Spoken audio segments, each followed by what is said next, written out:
What's up, everybody? I'm Dr. Hevert. Welcome to a primary source walkthrough. This is a walkthrough for the primary source, How the Other Half Lives, written by Jacob Riis in 1890. It is taken from the primary source reader provided by the American Yop, a open educational resource textbook produced by Stanford University Press, used all around history education at both the 9 through 12 and college level.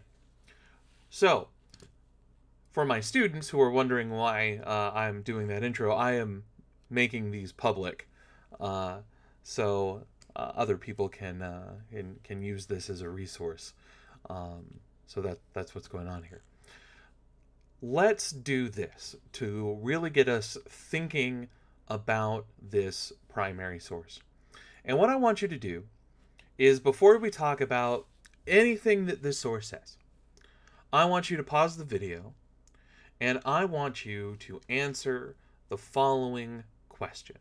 And that question is simply, what is the relationship between poverty and morality? I'll write that down on the sheet here so you can see the question. But it is, what is the relationship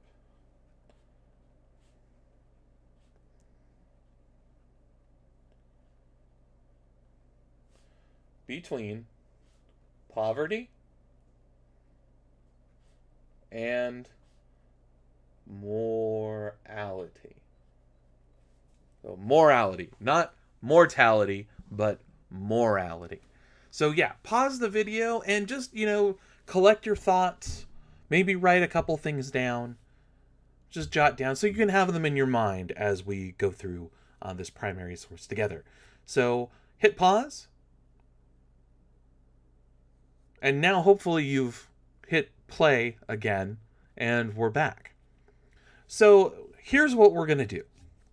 Let's give this a little bit of context.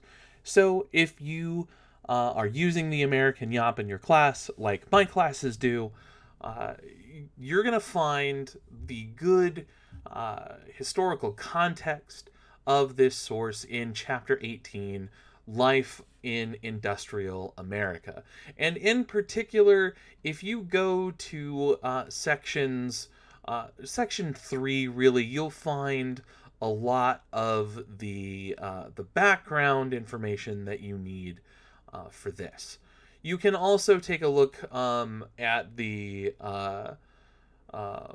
part about immigration. I think that's helpful.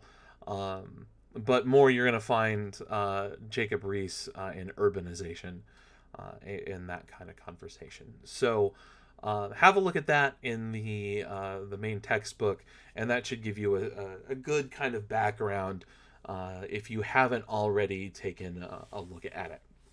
So Jacob Riis, as the introduction says here, is an immigrant, and he's writing and collecting stories on how the other half lives. And the first thing that we need to identify to really understand this source is, who is this other half? And maybe you've heard this phrase before, how the other half lives, or some kind of equivalent. Maybe it rings a bell with something else in your brain. But what he means here is, he means the impoverished. So there's the wealthy half and there's the impoverished half. And we, living in the United States in 2021, quite frankly, we know that it's not a 50-50 split. Not even close. I mean, the kind of wealth that is concentrated in the United States, we spend our time talking about the quote-unquote 1%, right? Well, let's just let Riis have his metaphor here, or his statement here, but let's keep those dynamics in mind. Because in 1890, in the Gilded Age, that sort of income inequality is definitely on the table here.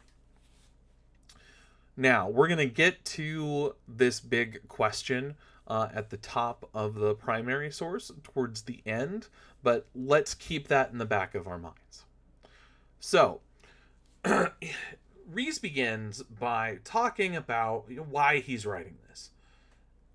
He says, well, look, it used to be a common saying that one half of the world doesn't know how the other half of the world lives. So the rich don't really understand how the poor live. And they didn't know because, as Riis says, they just didn't care. But now, things have reached a tipping point. He says now that there's been these consequent upheavals that are violent, the upper half is going, what are we going to do about these marauding poor people? What's the deal? Why does this happen? And so now that it has affected them, the rich are going to wonder what's going on with the poor. So, because he's Jacob Riis, and we're talking about America in the 1890s, he goes to New York for his example. And he says, look, if you want to find what the other half looks like, what their lives are like, you have to go to the tenements. Or in more modern parlance, you got to go to the projects. You got to go to government-funded housing. Not the case in 1890, because that didn't exist. Not really. But you've got to go to where a lot of these impoverished people are crowded together. And he says, look, it's been booming. He says it used to be that there were 15,000 tenant houses, but now it's 37,000. So we have more of these tenement apartments, number one. And number two, we have 1,200,000 persons who call them home. 1,200,000. That's 1.2 million, if I'm understanding that correctly. 1,200,000. So, now we have 1.2 million people living in 37,000 small apartments. They're crowded. And, one of the things that you're going to read about in chapter 18 is you're going to read about how this happened. Like, why are all these people in this city all of a sudden? And it's because that's, number one, where the jobs are. Number two, that's where immigrants tend to settle because it's easy to stay with somebody, or that's what you can afford. You can't exactly go out to the countryside and start a ranch. You don't have that kind of money. And what he gives his kind of thesis for the piece here, and he says that the system that was the evil offspring of public neglect and private greed has come to stay, a storm center forever for our civilization. He says basically what he's saying is that the public hasn't cared about these people, and the businessmen of the world are so horridly greedy and have accumulated all this wealth and have done nothing to fix this problem. They aren't supplying the wages necessary for these people to live good lives. And so it creates this cycle of poverty. That may be a concept that you are familiar with, where there's this, poverty feeds into itself.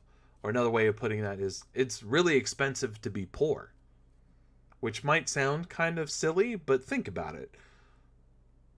You can't put anything on credit because your credit score sucks, because, you can't afford to pay those sorts of things or establish credit. Because you don't have a good established credit, you are stuck in these non-credit needing living situations, or you are forced into places where the rent is cheap enough that you can afford, and that might mean being in an unsanitary place or an unsafe place or something like that. It perpetuates itself. And if we compare this to what Andrew Carnegie might say in something like The Gospel of Wealth, Andrew Carnegie's like, you know what, you're right, the rich people need to do more, but all we're going to do is we're going to create things like libraries and such so that people can pick themselves up and get out of this situation. Well, you might imagine how that might not be so effective for people who are trying to just survive. So, let's continue on. Some other things that I want to point out to you before we get to our main question. And a couple of the things that, he's describing here is he's really describing the situation of the people who are living in these places. And he's he talks a little bit about what the conditions are, but then he gets a little bit deeper, and this kind of leads us to our question. So he says, starting from the question mark right here, it will depend on the situation how fully.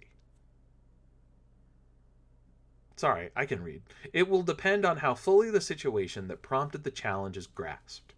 40% of the distress among the poor, said a recent official report, is due to drunkenness.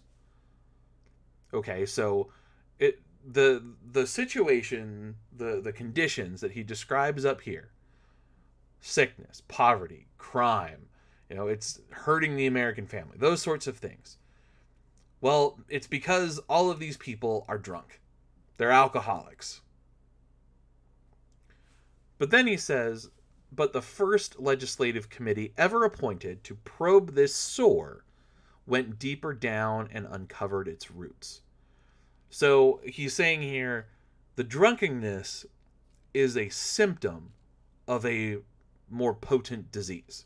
Okay, it's like chickenpox, right? So there's a virus that causes chickenpox, but what we see is not the virus. What we see are the sores, the bumps on the skin. So what he's saying here is, look, the drunkenness is the bumps on the skin. We need to see what the virus is that's causing the bumps on the skin. So what did this committee uncover?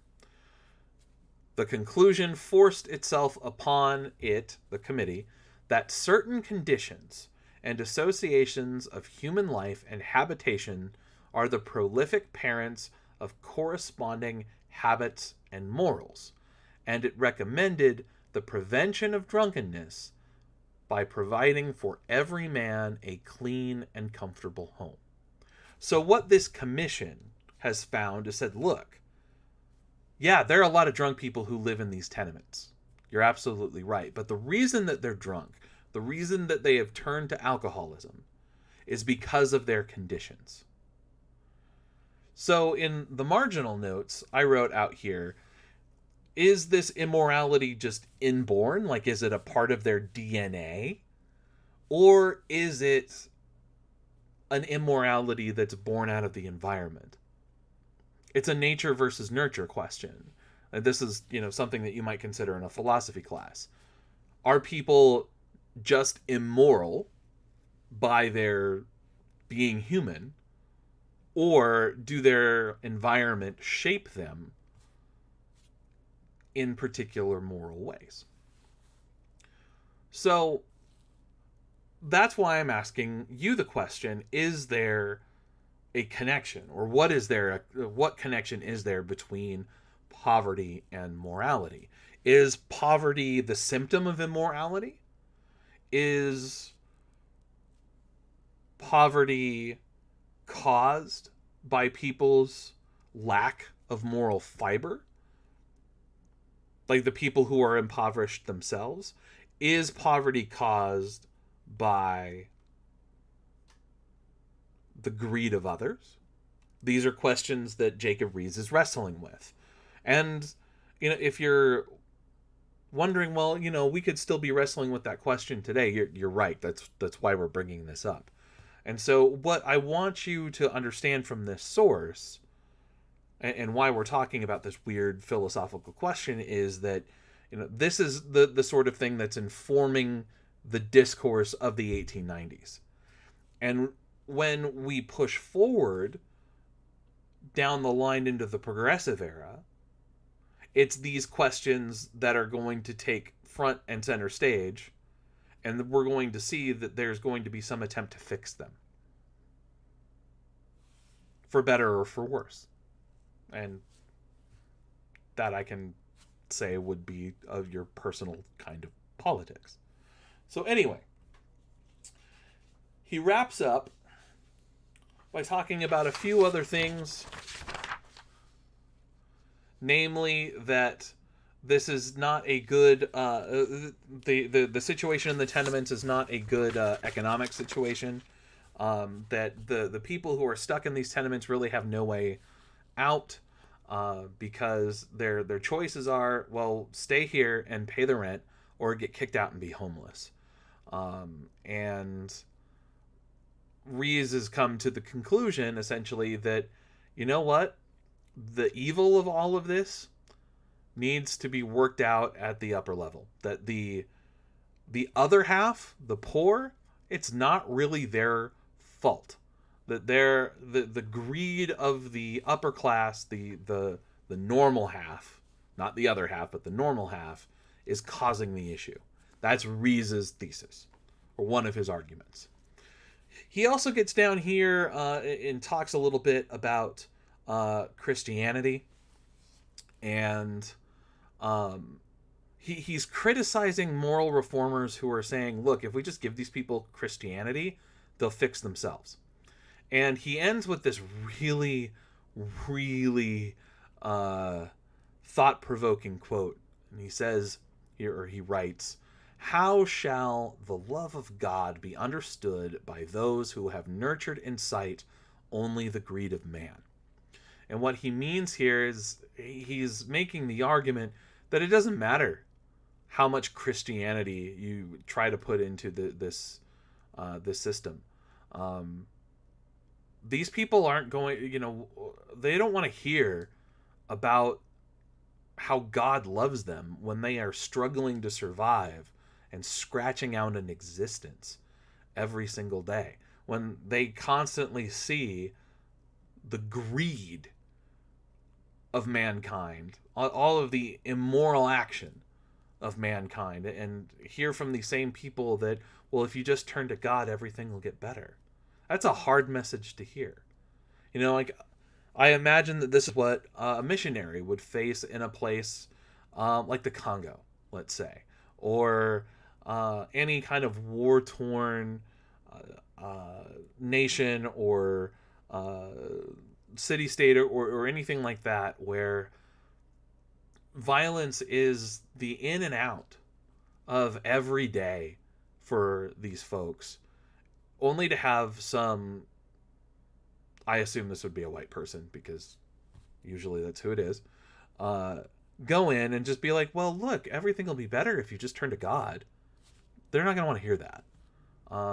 They're probably not going to be taken seriously. In any case, those are some things for you to think about. Now, I want you to keep Riis in mind as we go forward into the progressive era, as I hinted to before. But for now, folks, we're going to go ahead and stop there. If you have any questions about Jacob Riis, the Gilded Age, and industrialization, please don't hesitate to reach out to me. If you are new to the channel and not in one of my classes, feel free to like, comment, and subscribe, because I'm a YouTuber, I guess. And I will see you all in the next video.